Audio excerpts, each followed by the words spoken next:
Hello and welcome back to another episode of Beyond the To-Do List. I'm your host, Eric Fisher, and this is the show where I talk to the people behind the productivity.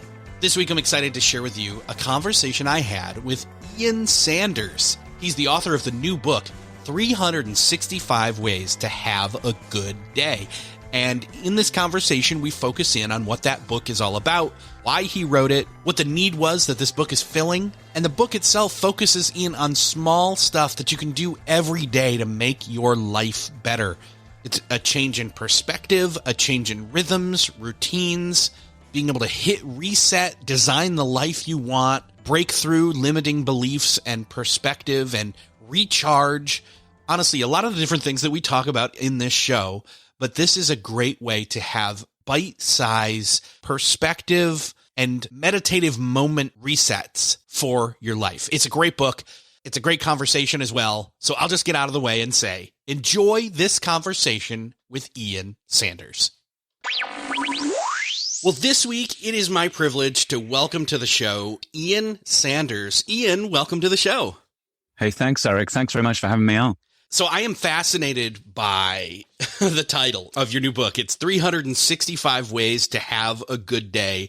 And anybody, obviously, who's paying attention sees the number 365 and says, all right, well, if one of these doesn't work, for me personally, I can keep using a different one. But ultimately, there's 365 ways to have 365 good days. So I love the title. But I'm curious, what is it about your experience and your path to this book that caused you to say, okay, I have to compile this. I have to write this book? Yeah, good question. I think, I've been on quite a journey. I know you've been on quite a journey doing the podcast for 10 years and everything you've learned. And I've always been on a journey of learning how I can experiment with my work life, how I can iterate and make improvements to being my most productive, creative and fulfilled self. And I found in the lockdown of 2020, when I had the opportunity, had some time on my hands, I unearthed a whole pile of old notepads and journals that were kind of little observations and ideas and thoughts on how to have a good day. And these notepads kind of went back 15 years, and there was about 30 of them. And I realized in the pages of those notepads, I'd been a kind of student, if you like, on how to have a good day. I'd been my own student. And suddenly I thought I've got the opportunity to turn this into a body of work, which then informed, the book that we now have in front of us today. So, that's where it started. I think it started from a sense of curiosity and how can I always be improving, experimenting with and developing, personal development, I guess you'd call it, to have a better day. So it's a very personal mission at the heart of the book, but obviously it's a book that, everyone can take some value and benefit from, hopefully. Yeah, well, and you're singing our song here because I think most people hear you say there's got to be a better way to have a good day, and there's lots of ways, 365 of them, probably more, but yes. You've compiled 365 ways, and we all, especially again in this recent season of our lives, need things, rituals, routines, tips, tricks. I hate to use the word hacks, but I'll do that too, to help us reroute, circumvent the day we're already maybe having, or proactively first thing in the morning, whenever it is we rise. We don't always have to be early risers, but whenever we get up, to set the tone, set the mood continually each day for that day. And in a sense, gain momentum and make it easier for each day subsequently. Absolutely. Yeah, I think you're right. I mean, I think we are in a time where we're emerging from the pandemic with greater clarity about what really matters and what doesn't matter. And I think at the heart of a good day, it's about making the right choices. And some of those choices on the face of it might kind of sound quite trivial. What we choose to listen to, if we're listening to music in the morning, or, how we take our morning coffee. But what I've learned, and this speaks to your point about habits, I guess, is what I've learned is how important those little daily rituals can be. And I agree with you, especially at the start of the day. Those little things that we could dismiss for being too trivial. But if we pay attention to what we need, we're all different, right? I know from my own experience the difference those small steps can make. And, a lot of them are around, bringing a bit of joy into our life. And after the last couple of years of what we've been through, I think taking delight and appreciating those little things that make a big difference to our day can be real game changers. And I've had some feedback. The book's been out in the UK a bit longer than the US. I've had some great feedback from readers who have just tried like going for a little walk before they start their working day. Things that maybe to you and I, Eric, might be quite obvious, but sometimes it's just about, people have busy work lives. They have their head down and they don't always think about, they have the option to try new things. So I think it makes a lot of sense here for us to spell out what the book actually is. Because a lot of ways people are thinking, okay, 365 ways. So is it just literally a list? That's a really short book. It's actually grouped into 12, 13 different kind 13, Eric. Yeah, so 13 kind of chapters. Okay. Of 365 ideas.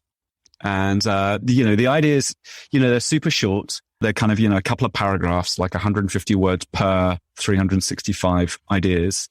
And quite a few of them are very autobiographical. They're, my own experiences. But I realized that wouldn't be a very compelling book. So a bit like you reaching out to experts on the podcast, I reached out to experts and people in my network to get their take on, what a good day looks like. And I reached out to, Silicon Valley entrepreneurs.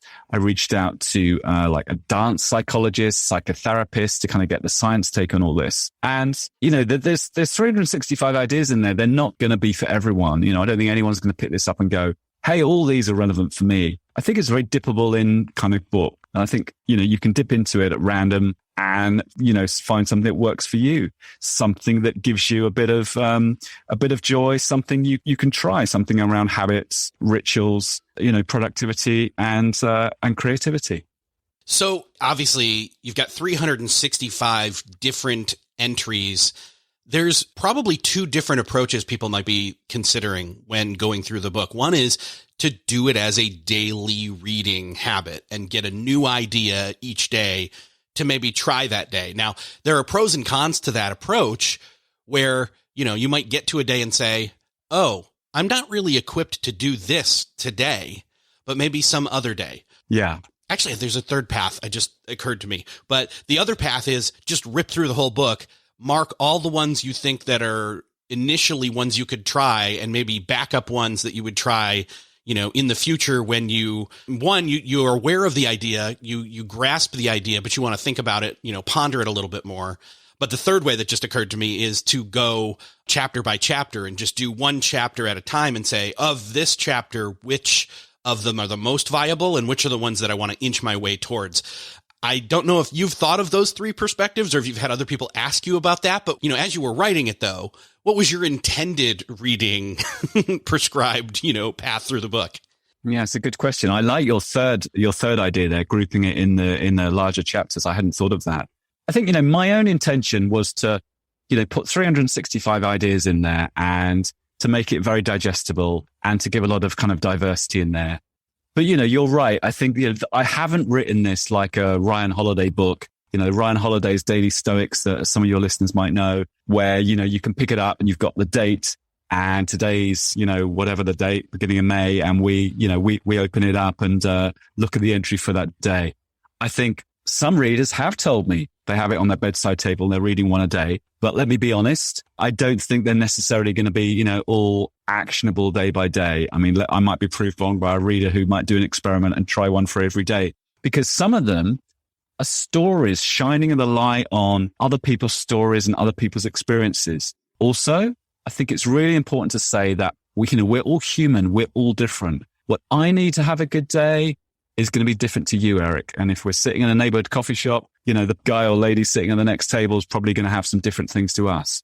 So I wrote this book, so kind of I put myself in it, if you like. And there's quite a few recurrent themes of, I love live music. I love going to see a band. And if that's not for you, that's fine. So, that little chapter about go to feel alive by standing in a live music venue might not be for you. Similarly, I live by the coast here and I love to go for a swim. That might not be for everyone. So again, there's some recurrent themes. So, I don't want to be too prescriptive. I would love someone to read this and for it to spark change in their life. And I don't care whether that's like one of the 365 ideas or 30 of them. I think it's a book for people to use hopefully as a nudge. It's going to open their eyes. It's going to nudge them. It's going to energize or inspire them to try something differently. I got a lovely piece of feedback, an email from a reader who's actually in the Netherlands. And he said it was helping him shift his thinking and recalibrate his work life. And I thought that's a lovely thing for a book like this to do. I think a lot of people that read the books are going to listen to podcasts like yours, Eric. So they're probably going to take in, they're curious people. They're curious about improving their work life. They might read a blog on Fast Company. They might read a book like this, listen to a whole load of podcasts.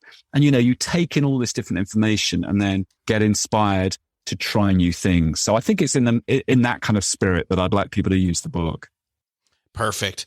Now, I think it'd be great for us to dive into some of the specific entries. But before we go to the minutia of that, let's stay macro for a second and say, okay, there are 13 chapters and you created those chapters. You grouped these entries together for a reason, because obviously some of them fit together. Some of them I want to call out here, like view life as a road trip is one of them. Yeah. And then a bunch of different entries fall under that, or design your own operating system, which that makes a lot of sense because, again, it's all about the structure, or almost, I guess, best way to put it would be maybe the infrastructure of your schedule, your day, your time, your activities, all the stuff we talk about on this show, really. So I'm curious, are there any others there that people have told you like really resonate with them chapter wise? Well, it's funny you said about the view life as a road trip, which is chapter 4, because that seems to have got a lot of traction from people. I think it's because it's a lovely kind of metaphor for how we can live our work lives. And, what I mean by this whole concept and principle of view life as a road trip is that we can either go through our careers in a very kind of linear way, very much focused on the destination, climbing the career ladder, getting promoted in our job, building our business as fast as we can, scaling it, all the rest of it. Or we can be more curious and we can slow down and appreciate the journey just as much as the destination. And quite a visual person. I love that imagery of kind of like a road trip. Imagine you've got an RV or Winnebago and you're taking a road trip across the US and you're not in a rush. You might kind of generally know where you're going, but you're happy to take kind of random turns and, go where the water flows. And that's very much my philosophy in life, not just my work life. And I've had some lovely feedback on that as a different way of kind of approaching life.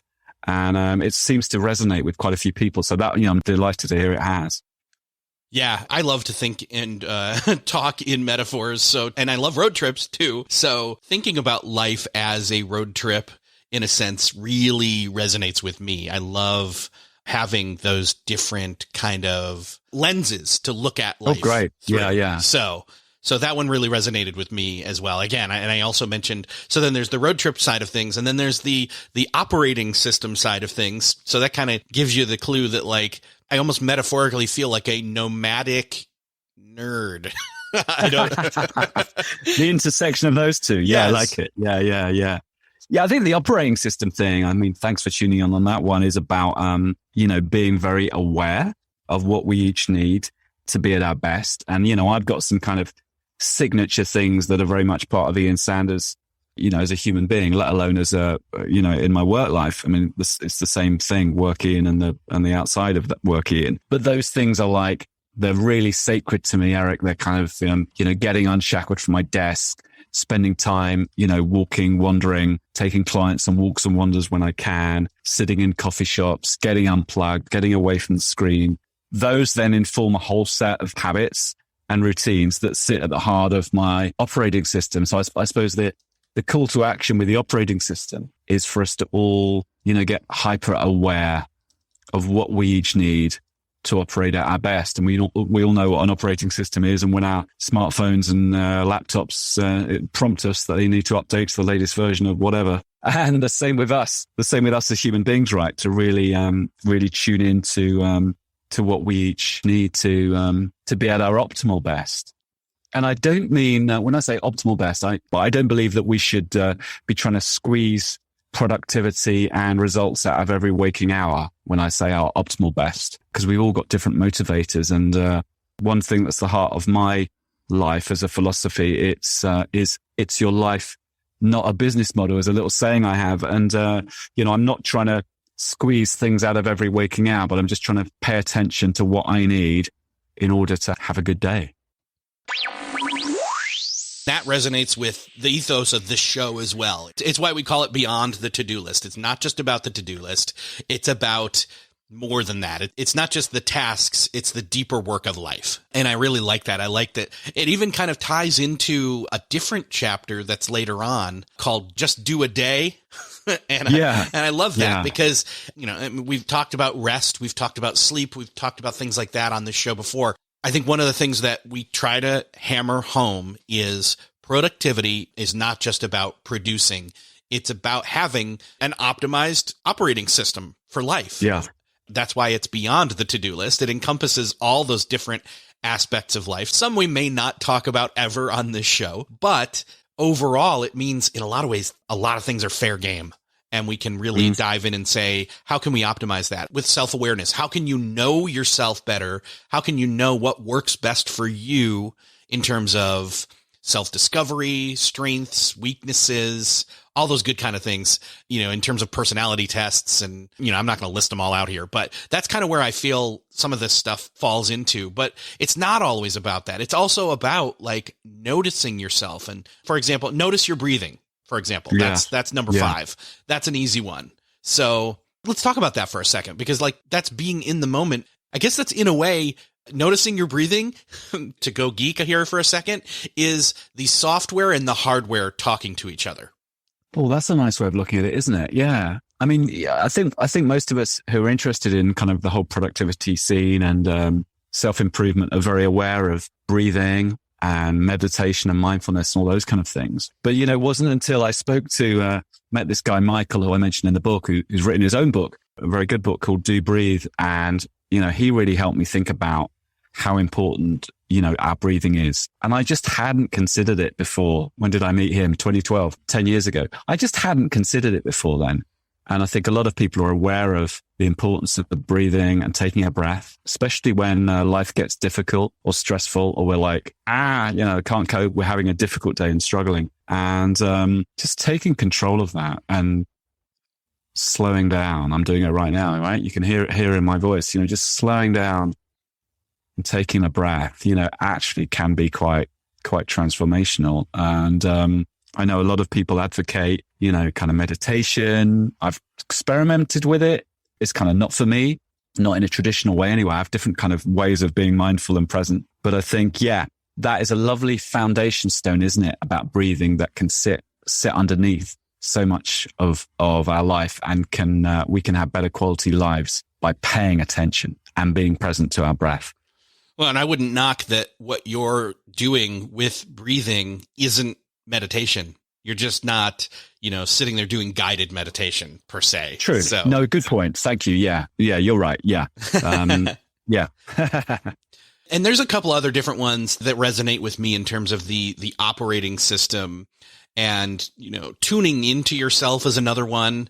That's another side of being in the moment, being present, being aware, all of the above. And, taking stock of, experiences, looking at photographs, taking them and looking at them, sitting and drinking coffee and listening to vintage radio. I still can't hear classical music without being transported to my grandparents' dining room table in the morning, coming down for breakfast when I've slept over at their house. And that is an amazing memory. And that right there, I wasn't intending to say anything about that, but that just coming up in my mind and coming out of my mouth made me feel really good. So, No, I love that. And, I was using as a metaphor, the vintage radio, old enough to when we had analog radio with these big dials, and you'd, tune the dial and it would go fuzzy and then it would all come clear. And that's how I think about that process of what we can all do to kind of tune into what we need.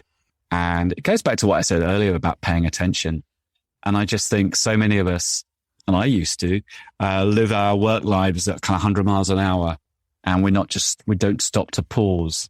And I think at the heart of this book is the idea that we can slow down, tune in, and really be aware of what we need. Because I think also at the heart of the book is this idea that we're all designers of our own work lives and that we can take responsibility to experiment, iterate, tweak and adapt and design a work life around who we really are and be intentional about that. But we can only do that once we're aware of what we need, once we're aware of our operating system, once we've slowed down and tuned into what we need. So it's kind of a two-parter, really. It's about paying attention and then being intentional. They're the two principles that are kind of the formula, if you like, for how we can have better days. Yeah. It's funny. I didn't connect this when I was going through the book earlier, but I'm looking at the chapters right now and I see that there's not only the chapter, look at life as a road trip, but there's the other one that's top up your fuel tank, which kind of goes along with a road trip. But it also goes into what we're talking about here, which is it's not all about full steam ahead. It's about making sure that you've got energy and fuel for work, creativity, play, relationships. I could go on and on, but you have to stop to fuel. But that the stopping to fuel isn't just about then being able to go. It's about, again, taking those moments to look at the map, to reorient yourself, to gain better clarity, and so on. Yes. Yeah, you're right. Because I think the fuel thing is a two-parter for me. Yeah. The first part is, back to the road trip. We take a road trip. We know we need to fill our gas tanks or we got an electric vehicle. We need to plug them in somewhere. But why don't we always think about that in our work and career journeys or even life journeys, And I had an experience as a much younger man where I kind of had a bit of a burnout and I certainly wasn't paying attention to the fuel gauge on the dashboard. And so that's why I like the fuel analogy about thinking about our fuel tanks. But you're right. The other part of the stopping to refuel is to just take our time to stop and to kind of reorientate. So, I think it's really important to know what fuel we need and to make sure that, when we are running low, we probably have those telltale signs. We might not have a red light on the dashboard, but we'll kind of feel irritable or a bit stressed or just like a bit, not feeling great. And that's then a sign that we need to take some action. We need to do something. Maybe we need to go for a walk. Maybe we need to get unplugged, put our phone on flight mode, or just take some time to breathe, be mindful, be in the present moment and take some positive action. Yeah, man. I think that if nothing else, somebody hearing that you have permission to stop and refuel more often than you think, you don't want to have not just the check engine light, but the low fuel light come on while you're in motion. And you have to be, again, this is kind of like the part about looking at life as a road trip is you look ahead and plan how far can you travel reasonably before you need to stop again to refuel. Yeah, you're right. And I think that's about paying attention to how much work we've got on, how much we can take on. Now, some of your listeners are going to work inside organizations. Others will work for themselves. In a way, the work for themselves folk perhaps have a bit more flexibility about what's on the workload and what's in the calendar. But also, speaking as a veteran of self-employed life, obviously it can be quite precarious. At times you've got to take on what you can take on when you get it. I think it's about being very careful about that. I haven't really looked after my mental health as well as I might have in my early years of self-employed life. I pay more attention to that now, about what I say yes to, about what I have the bandwidth for. And I think there's another point here, which is, I know it's an area that you're interested in, which is kind of like how we spend our time and thinking about when we're at our productive best. An entrepreneur reached out to talk to for the book, a guy called David Hyatt, who's co-founder of a jeans brand called Hyatt Denim. He had a lovely way of looking at it. He said, it's all about, for me, Ian, it's all about quality, not quantity of hours. And I love that because, a lot of us have worked in work cultures where it's all about presenteeism, whether it's when we work in office buildings and we have to get in at a certain time and stay to a certain time. And of course, in the last 2 years, that presenteeism has become digital presenteeism as people are kind of shackled to their laptops for Zoom or Teams calls all day long or hanging on Slack or whatever they're doing.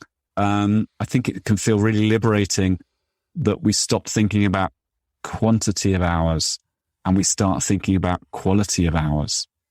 Most of us have had experiences where we've had some great conditions for working. We've achieved so much in 60 minutes that, we might struggle to achieve in 7 or 8 hours. So I love David's call to action that we focus on quality, not quantity of hours. And I know part of that is related to, when we go to sleep and when we get up and when we're at our best. I'm always keen on taking inspiration from other authors. And I'm sure you know the work of Dan Pink. And Dan wrote a book called When, The Scientific Secrets of Perfect Timing. And he's got some great work in there about, there's a lovely graph in there about kind of when we're at our best, which for most people tends to be the morning. We get another peak later on, kind of in the evening. And then we have a slump often kind of after lunch. And it's just, Dan Pink says, pay attention to when you're at your peak and do the work that really matters then. And don't let, mundane tasks creep into that time when you're on fire. And then similarly, when you're in a slump, maybe that's the time doing the admin, doing the invoicing, updating the Excel spreadsheet rather than, maybe start the day doing those things when really you should be doing the work that really matters when you're on fire. So that was a learning point for me that I've included in the book as well. Yeah. In fact, Dan was on the show recently, talking about his more recent book, The Power of Regret. That's right. Yes. How looking backward moves us forward. And that actually fits in here too. It definitely fits in terms of looking to see where you've come from and what you've done in terms of, what didn't work and then move forward. I mean, we can throw that in a bunch of different things. What didn't work as part of your operating system? What habit didn't work and what one will work instead? Or what turn did you take on the road trip that now don't turn down that way again or take a different route and so on. So yeah, there's another piece to that. I mean, I haven't read Dan's book yet, Regret. It's on my list. I must pick it up and read it because I love Dan's work. But I think there's another piece around kind of like seeing where we've come from. And I was reminded of that when you told your story about, going down to your grandparents' home and hearing the classical music playing. And I'm a storyteller at heart. I mean, that's where most of my professional work is around storytelling, as well as having a good day. And I think that, I've got in the book this kind of idea that we can start a self-storytelling habit. And I think looking back at the stories that we tell of, previous experiences in life, unearthing old photographs or old journals or old scrapbooks or memories can really help us navigate forward, where we've come from and those experiences we've had. And I talk in the book about a wonderful experience I had when I was 18 here in Europe, going on a month-long rail adventure around, some of the iconic European cities, Barcelona, Paris, Venice. I had a wonderful time with a friend of mine. And I found a scrapbook that I'd written with journal entries, photographs, ticket stubs. And it was a wonderful thing to find. I found it about 7 years ago. I'd forgotten I had it. It's a wonderful thing to find to kind of make sense of who I was professionally in that scrapbook. The 18-year-old Ian, I could see, a curious mindset. I could see evidence of the treat life as a road trip. I could see evidence of Ian the storyteller, Ian the observer. And what I find really lovely is that those elements that were in me as a young man are very present in me all these decades later. So, I mean, I think there's another nice piece to kind of looking back on where we've come from and how we can connect the dots between how that defines us, all these years later as well. Yeah. Oh man.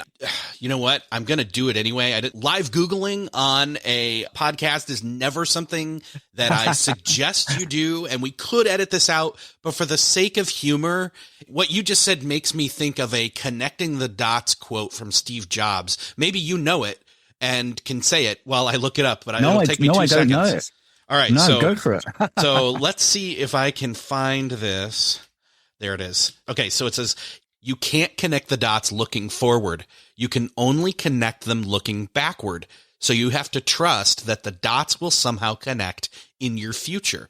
You have to trust in something, your gut, destiny, life, karma, whatever. So that's what you just said that made me think of that quote where it's, you can't see the dots connecting forward. You just assume they're going to. You have to have that positivity. And that's some of what the training of the minute habitual details from your book are training you to do. But the other thing is again, in a sense, going back to what Daniel Pink was talking about, looking backward at failures and or successes, you can predict that dots will connect in the future, because if you look backwards, you will see where a lot of them already connected.